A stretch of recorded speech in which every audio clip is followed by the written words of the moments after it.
Hello everybody, Hank Klein here from HK Digital Reviews, and I am now back once again. It's been a while. Things have been busy in life recently. Haven't been able to do these reviews or quick reviews or anything for that matter. I haven't even had much time to listen to new music. So yeah, but at least I have been listening to some new stuff, and I have some reviews coming up planned for some of the stuff I've been listening to. Um, like I said, not as much as I wanted to. I'm probably going to do a couple more quick review segments before the end of the year because we do have year-end lists coming up, and I have to get ready for those as well. Get all my lists ready to go and all that stuff. I guess I'll just say right now I'm not going to do a decade end list. I did not listen to enough of the best or the worst albums of this decade to really give a definitive these are the best of the decade or a worst. I've only really started diving into new music since last year, and it just would be a really weird list because it basically would be stuff from the past 2 years, and that'd just be really weird looking. So no decade endless stuff, but I will be doing the best and the worst this year for both songs and albums. So yeah, just keep an eye out for that. But that's not what we're here to do today. Today I'm here to review the latest album from industrial hip hop legends Clipping. There existed an addiction to blood. Clipping, what a group. If you don't know these guys, they are a trio that consists of two producers that go by the names William Hudson and Jonathan Snipes, and they also have a rapper of the group, obviously, Daveed Diggs.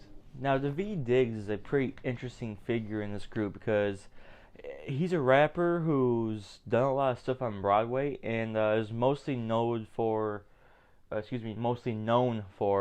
his role in Hamilton as Marquis de Lafayette or Thomas Edison as well in Hamilton. So he's been a part of some big things. He really has been. And this side group that he has, which really at the end of the day is now his primary group, is so unorthodox compared to what that other stuff is. Because Clipping with these two producers have created some of the most interesting and I guess some of the best hip hop of this decade. I think a lot of people can probably testify to that if you're part of one of the deeper music communities or whatnot. They have a pretty good track record. They've been around since 2013 with the release of Mid City, which I guess technically was actually a mixtape. So not an album, not their first album, but their first mixtape, which was pretty good. I personally enjoyed it. There's some great tracks on that. But I think most people know this group from their debut album, which is Clipping, self-titled except without the eyes, which if you look in the album makes a lot more sense why there's no eyes in the title of that. But anyways, that's a fantastic album. That was probably their best till this day, their best project at least up to this point when this album was released. And they've had a few different EPs since then. They've also had a concept album about a slave ship that takes place in space, and I still haven't really had a full grasp of what's happening in that. It's a pretty crazy story actually, so look into that for yourself. But here we're talking about There Exists an Addiction to Blood. Now, when I was going into this album, I was pretty hyped because they had released 3 singles for this album to the point when it was released just before Halloween. They had released Nothing Is Safe, which is a very interesting sounding song, very different from what you would expect from Clipping. Not really noisy, not necessarily industrial. It had a more like a normal feel to it. Not that the beat was really all that normal. It's just not abrasive. It wasn't anything like we had expected to hear from Clipping, especially since it's been like a couple of years since we heard a full-length project from them. So the song, seemed to be about people that were in a house. They seem to be making drugs of some sort, and then all of a sudden they start getting shot down. And basically, the song is just reminding you, hey, you're not safe. You might think you're safe, you're really not. And I kind of got a feeling of like a horror theme through this, mainly because the lyric video for it. I don't know if it was a lyric video. It might have been. There was like a jack-o'-lantern face carved into like a barrel, and there was fire coming from it. And I'm just thinking to myself, this could be very Halloween-like. And that was kind of confirmed with the next song that was released from them, La Mala Ordina, which is an absolutely fantastic track. One of their best songs to date for many reasons. Because the lyrics were amazing, the beat was absolutely awesome, and the features were great too. I'll get more in that song in just a little bit. But the song that truly just blew my mind away leading to this album was Blood of the Fang, which is an absolute masterpiece of a political hip hop song. Unbelievable. Like, it's interesting how they turn these elements of, like, I guess you could say Halloween, not necessarily Halloween, but horror, and you turn it into a song that's basically attacking white supremacy in every way, and basically calls for acts of violence against white supremacy. Yeah, but I'll get into that song more later on. But either way, three songs, two of them absolutely terrific, amazing. I had no reason going into this album thinking that this wasn't going to be one of the best albums I've heard this year. There's just no way. There was no way that was not going to happen. They had to release an album that was one of the best I've heard this year, and yeah, they didn't disappoint. This is definitely one of the best albums of the year. So, as with most clipping projects, at least the main ones, the major ones, the ones that usually start off a longer project, we have an intro song. And the intro song usually provides kind of like a feeling of what to expect from the rest of the album. Usually Daveed Diggs has a very fast flow on these intros as well. This is not different here either. Basically the same thing. But this is a little different because it's the recording of his voice almost sounds like it's over a phone, while somebody who knows what is doing something, and we don't know what's exactly happening, but you can tell something else is happening, like somebody else is there doing something, and it's just listening to this recording on their phone. And then you hear, I believe, something slam, like a car door or something, and then it kind of screeches to the song and connects the song, Nothing is Safe. Which, again, is a song, like I told you before, is a song that's pretty great. A pretty good song to start this whole thing off with when it comes to an actual song, not an intro. So, yes, going to the song, it kind of makes you feel paranoid because, again, you never know when you truly are safe, I guess, in life. And I guess that's what's kind of coming through this, is that with these drug dealers that are making something, and also they're trying to get shot left and right by police officers, apparently, according to the lyrics, or at least what's been told about the lyrics. It's just a quick reminder. It even says in it, just a quick reminder that nothing is safe in the chorus of the song. And it adds a nice creepiness to it. One that you kind of like, that's interesting. Very different, very odd, but works really well. The production's great in this song too. The beat's pretty good. Like I said, it's just not the normal clipping style. I think definitely if you ever listened to old clipping music before, it's not the same. But again, it's good to see that the band, or I should say the group, is doing something a little bit different from what they usually do. So that was always great to see. The song He Dead comes right after that track. And this track, first listen, I was a little bit bothered by the opening vocals from this guy named Ed Balloon. It just kind of seemed a little weird / awkward. I don't know why necessarily, but after the second or third time I started to kind of get used to it. I'm like, alright, never mind. This actually fits pretty well. And this song, essentially, is about werewolves. Essentially, it's legitimately about things that are trying to come and eat you. Except it kind of does like a double meaning here, because it starts kind of making the werewolves sound like policemen at times. And that's the thing about Daveed Diggs' writing with his raps. He does like to have multiple meanings and stuff from time to time. And I started realizing through my third or fourth listen to this thing that he really is starting to try and make this into a political rap album. This is more than just a horror album. He's combining the elements of horror stuff, such as like what a werewolf would be, with, the police brutality and stuff like that. And I gotta say, it's pretty effective. It's a very interesting song, a pretty powerful song lyrically, no question. And it's weird how powerful it is over the instrumental that we're given here, because the instrumental is essentially almost nothing. It's a droning synth throughout the entirety of the track. And I'm surprised how well it works. Usually I'd be a little bit like kind of like bothered by that, but in this case I feel like the droning synth provides a nice, almost calming atmosphere to an album that already kind of started off a little bit odd. But that calming atmosphere quickly disappears because the next track, La Mala Ordina, it kicks up a notch, a big notch actually. The lyrics on La Mala Ordina, man, are some of the best I've heard this year by far. Like, just the opening lines of this thing, I'll just read them off real quick. The bags on the table ain't for weight, they for body parts. Victim's skin stretched across the wall, call it body art. Bodies for the pile, bring 'em out stacked on a dolly cart. Anybody out there ain't on drugs yet, they should probably start.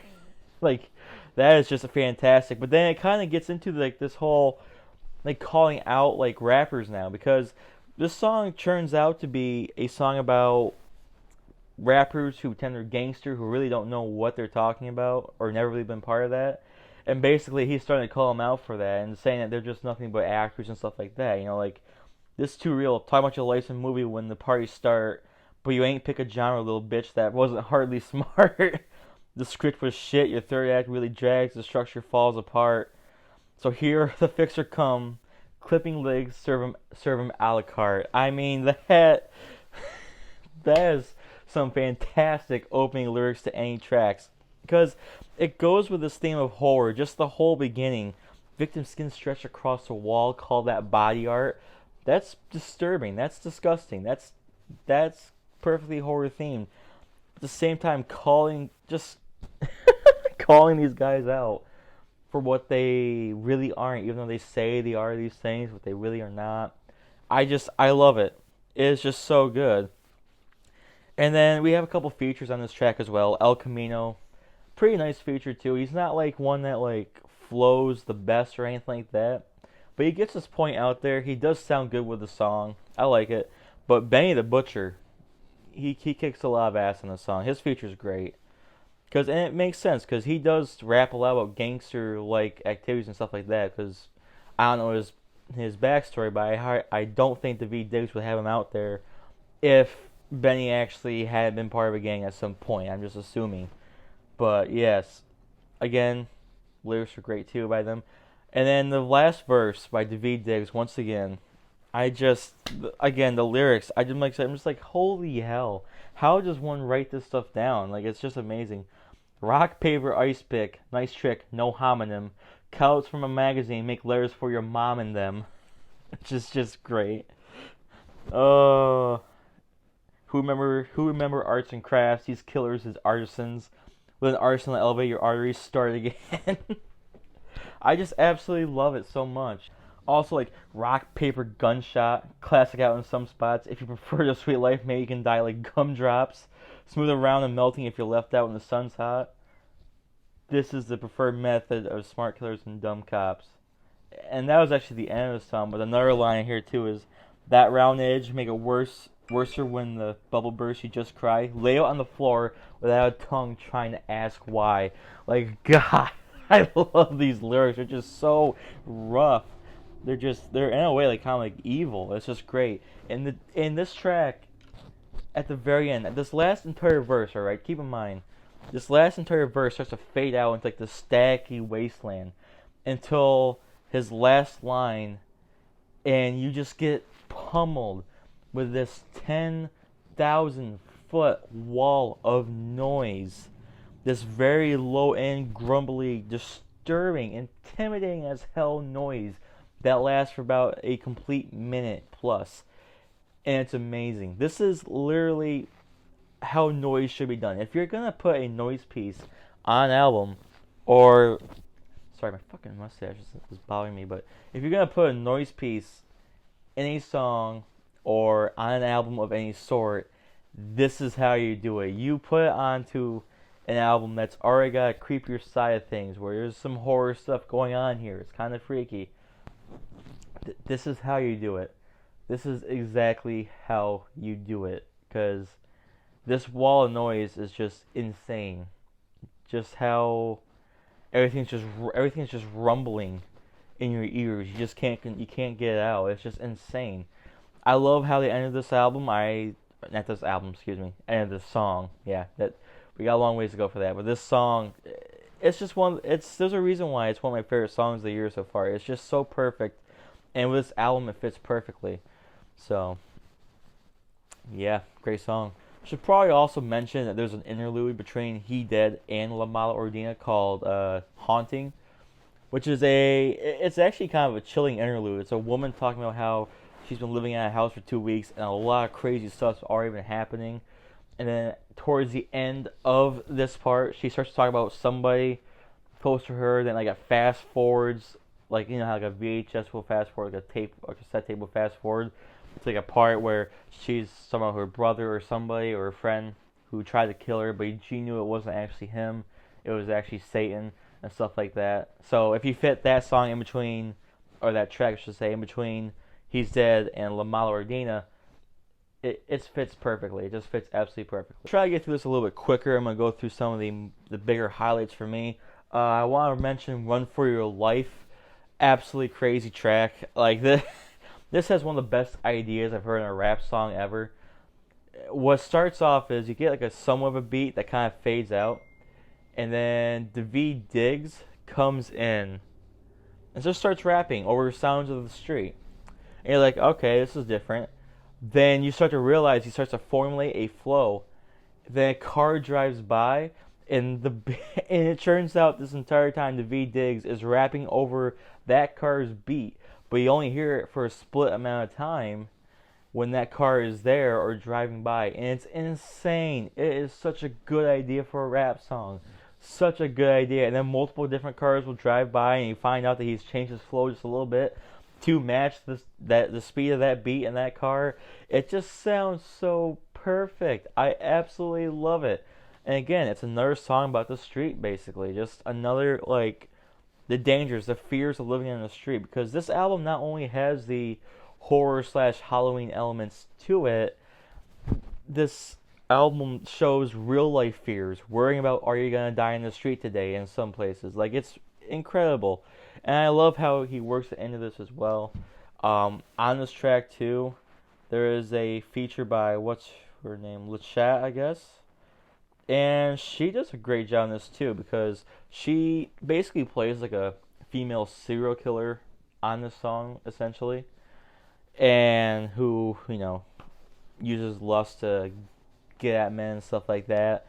So I don't know what to say. It's perfect. So yeah, the actual beat to the song, when it actually stays in for like the choruses or for her part, is a very smooth beat. Actually, pretty nice. Like, it's not like smooth like lo-fi, but it's like smooth where it's not like abrasive or anything. It just really just sounds good. I don't know how else to explain that, but it just really sounds good. It fits well with what she's saying. It fits well with what he's saying. It's an all-around great song.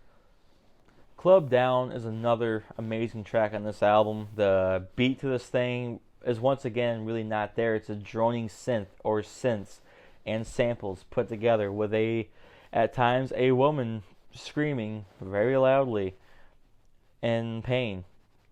It's disturbing. And again, this is once again a song about street life and gangsters and stuff like that, showing the true horrors that people have to deal with in life that are different from what you would see in a horror movie or some sort. And again, the beat or the melody, I guess it's just all melody really, it's just insane. The whole droning thing is just it's harsh in a way. The screaming by the woman is harsh. It's really just, it's terrifying. When you're listening to this album in order and listening to it at night, this song is actually pretty scary. I have to give him that for that. Let's see. Another song I like on here a lot, The Show. The Show is a pretty cool sounding track, I gotta tell you. It's a song essentially about red rooms on the dark web. Now, if you don't know what that is, the deep web is the internet that you can't actually reach. Well, I mean, you can reach. You just have to do special things to get to it, but you find a lot of illegal things on there. And one of the things that's been rumored to be on there, but is not been confirmed, are these things called red rooms, where people will pay other people to kill somebody on stream and torture them any way they want for a large sum of money. It's pretty terrifying. And this is what this song is about. And some very, very disturbing lyrics on this thing. Very disturbing. It's just, and this is how it starts off. This song. See how the bone exposed. Nice blood bouquet, trace of marrow. Fuck boy trying to hold his nose, let it drip. One sip, taste his halo. Say bro, why's your skin on the floor? Where's your hair? It's nothing but follicles. That's called a close shave, don't you all suppose? Trail of toenails left through the snow, but he should know. He fucked with the wrong one, saw his shoulder, fucked the shotgun. I mean, just listen to those lyrics, man.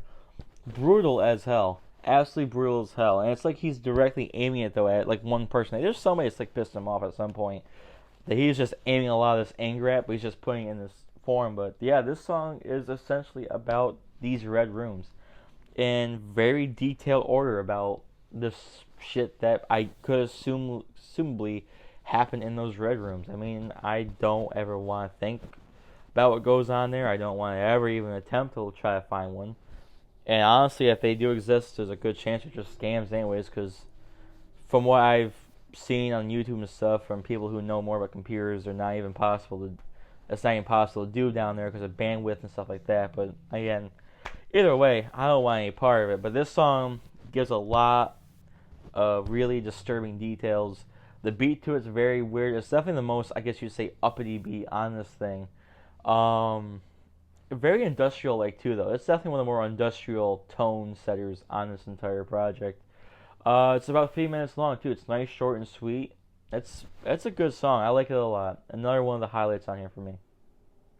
Let's see. Before I get into my favorite song, I guess I'll also talk about Story 7. Yeah, Story 7 was a great track. Now, if you don't know much about clipping, on every single major project they do, not the EPs, like the mixtapes and the albums, they have a track titled Story or Story 2.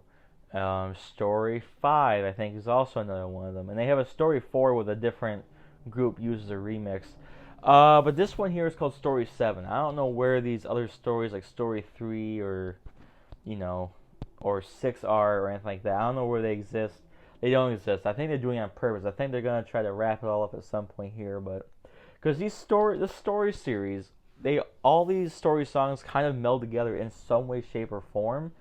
It just may not be 100% known how yet. Like the first two don't necessarily do that, but this one goes into the first ever story in a way. So you'll see some connections there. I'm not going to spoil it, but the story set in this is pretty insane. Again, it's brutal.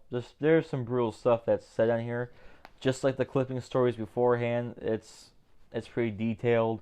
Yeah, I don't want to say too much except the beat to this song is pretty great. The flow in the chorus is very like uppity kind of again too. Like it's catchy in a weird way, but yeah, it's just crazy. I mean, again, it brings the horror theme back because this is legitimately about a creature of the night. Again, I'm not gonna spoil too much because I really hope that you guys will take a listen to this track, if anything, off this album. It's just, again, it's a cool story. Daveed Diggs likes to tell stories in his music. This is one of those times where he does so as well. And the last major highlight I have from this project is the track Blood of the Fang. And I don't even know where to begin with this track. This thing just starts off fierce. You know it's already going to be big. After the sample plays in, there exists an addiction to blood. After that part comes in, we have Daveed Diggs calling out, drink it up. 50 years about enough, time to come back. They want to call the bluff. Okay then, time to come back. And what he's referring to is the Black Panther Party and the civil rights movements and stuff like that. Because, again, this song, lyrically, very political. On this track, Daveed Diggs makes a lot of references to a lot of black civil rights leaders, especially the ones who have had more ties to violence related to, the civil rights movement and stuff like that. And there's a reason for that. This song is basically calling in arms to white supremacy, which I guess I agree with. Because honestly, you know, white supremacy is still out there big time, and I think this song helps show more that people are starting to get more pissed about it.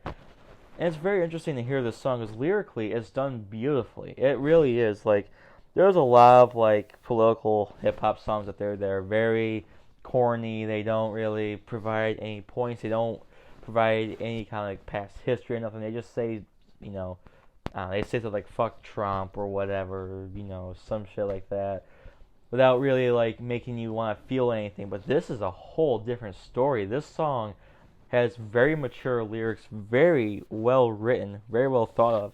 At the end of every verse, he has kind of like this thing, like, let's see, like a question almost.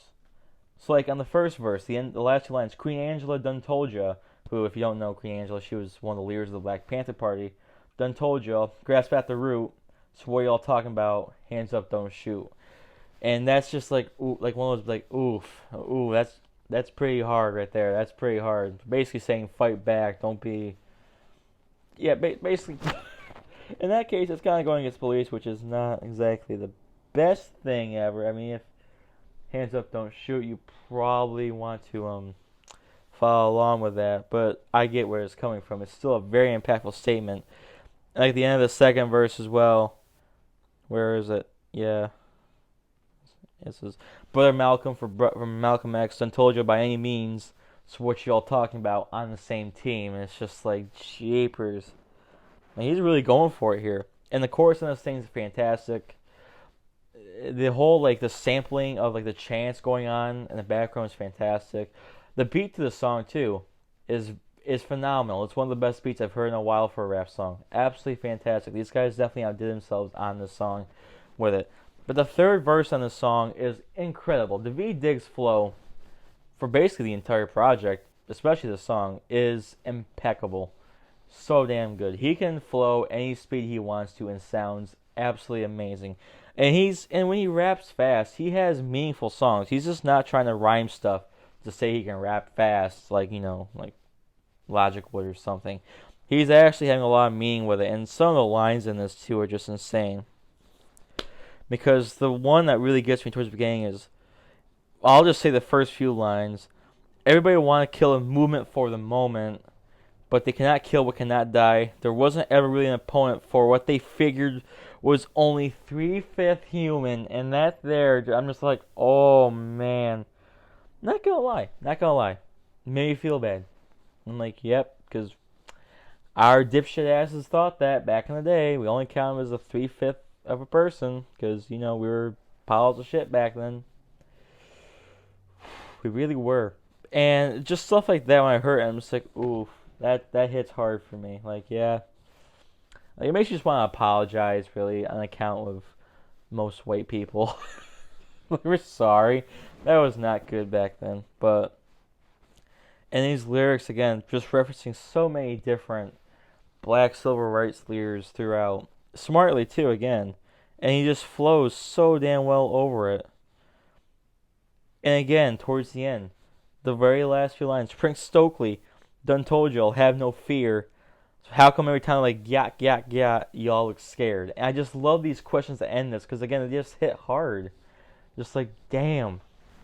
Like, this man's really going for it here. And he, like I said, everything about this song is fantastic.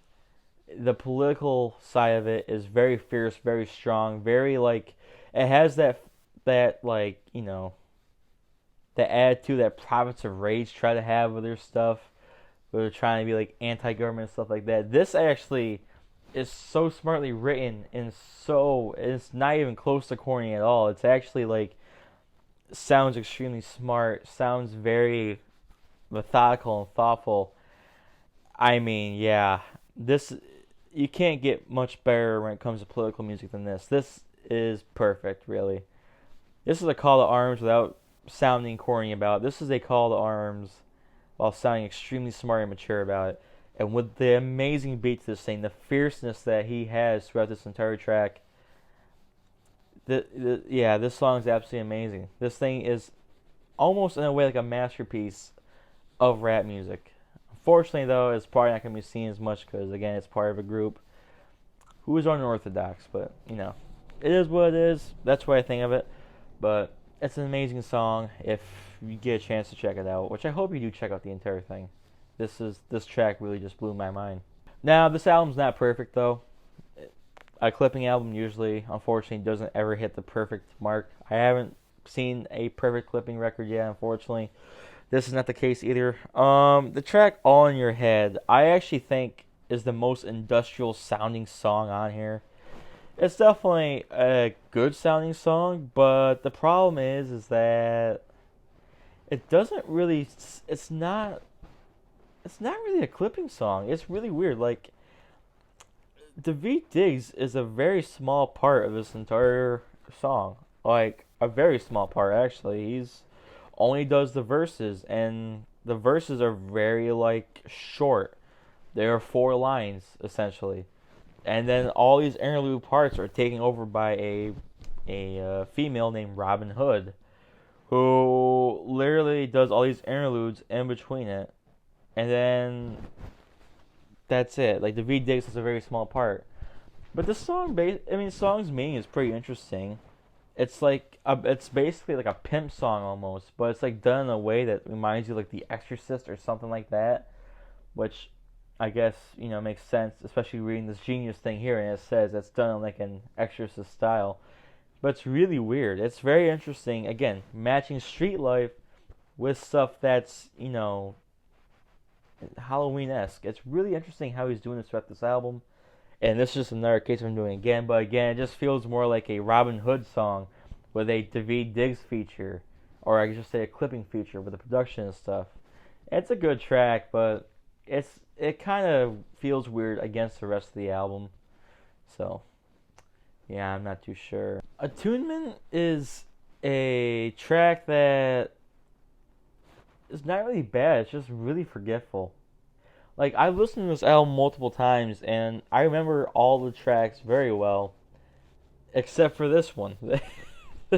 This one, Attunement. I don't understand what's about this track that's just so forgetful, but, like, I can never really remember anything, like, the lyrics being all that great. I also can't remember the beat being all that great. Like, right now, as I'm thinking about this, and I didn't write any notes down this time. I kind of just went into this without writing anything down. But everything else I remember vividly what I wanted to talk about. This one here, it's kind of bland. When you think about a clipping track, this really is just one of those clipping tracks that is just their version of just, plain Jane and simple. I don't know. I feel like if this song was placed earlier in the track listing and not the actual last song, it's not the last track. I'll get to that in a second, but it's the actual last song on the album. It just doesn't fit well. It doesn't have a memorable beat to it. The lyrics are okay. They're good, but they just don't. Nothing sticks out. I don't have much to say about it, really. It's just one of those tracks that just kind of you listen to it and then it happens, and you're just like, oh, all right, cool. I guess move on. But after that, we have a 19-minute track to end this thing off, and it's titled Piano Burning. Well, I wonder what that is, right? Well, I hope you didn't have to think too hard because, yeah, it is a piano burning. That's it. That's the entire 19 minutes. A piano on fire, and you get to hear it. And this actually is a good way to finish off this project because at this point, they would have needed something pretty either spectacular, I would think, to finish it off, like crazy or scary or something like that, or they would have had to have something interesting like this, like a piano burning. And yeah, I have to say this was a cool way to end it off because it does have some freaky points because there's times throughout this track where like strings from the piano will pop and they make a very sharp, like, I don't know, like a very sharp sounding noise, I guess is what I'm trying to say. There's definitely a lot of tension that gets released from all the heat and stuff like that. So, it's just very loud. Like I think that they punctuate those sounds a little bit more in the editing process for that track to make them louder. And I think it's pretty interesting. It kind of, again, it adds kind of like a scary feel to the end of this project because everything's all horror themed throughout, and then you end it off with something that's on fire that makes weird noises because there's a lot of things going on within it and makes the noises that it does. It's a decent way to end the album. I don't know if it needed to be 19 minutes long though. That's a bit much. I don't know why they did that, but yeah, you know, it works to an extent. Could have been better, but a piano burning, it fits clipping style really. Just burn piano. See what happens.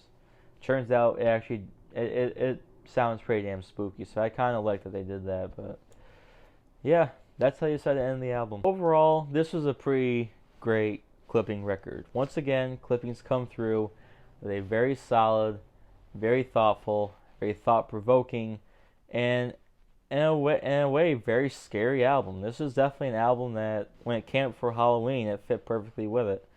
This is a good album to listen to before Halloween or on Halloween even, because yeah, they talk a lot about gangster stuff and street violence and stuff like that. He ties in with a lot of the stuff you expect to hear on Halloween, such as vampires, werewolves, and stuff of that nature. It's not like it's just a gangster album. This is a horror gangster album, combining the things that scares us, like werewolves and vampires, to stuff that scares most people, I guess, would be like the werewolves and vampires, but also a lot of people are actually scared and have a fear of gangster violence and stuff like that, which is the real fear, the real things that are actually going on that people should be scared of. And I think it really provides a good thought to that. Again, though, like I said, it's not perfect. Those couple tracks, towards the back end kind of hurt a little bit. The outro is a little too long, still pretty nice.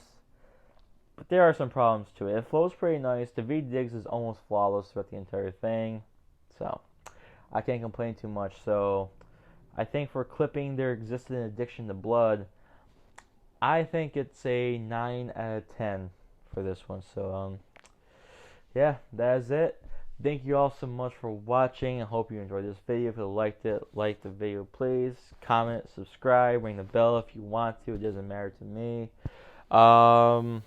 And yeah, that's all I gotta say. I don't know when the next video will be. Honestly, I don't know when my days off are from work and stuff like that. It's gonna be hectic. I'm gonna try to get as many videos out before the end of the year, before I do the countdown list. We'll have to see, but who knows. So I thank you all so much for watching, and have a nice day.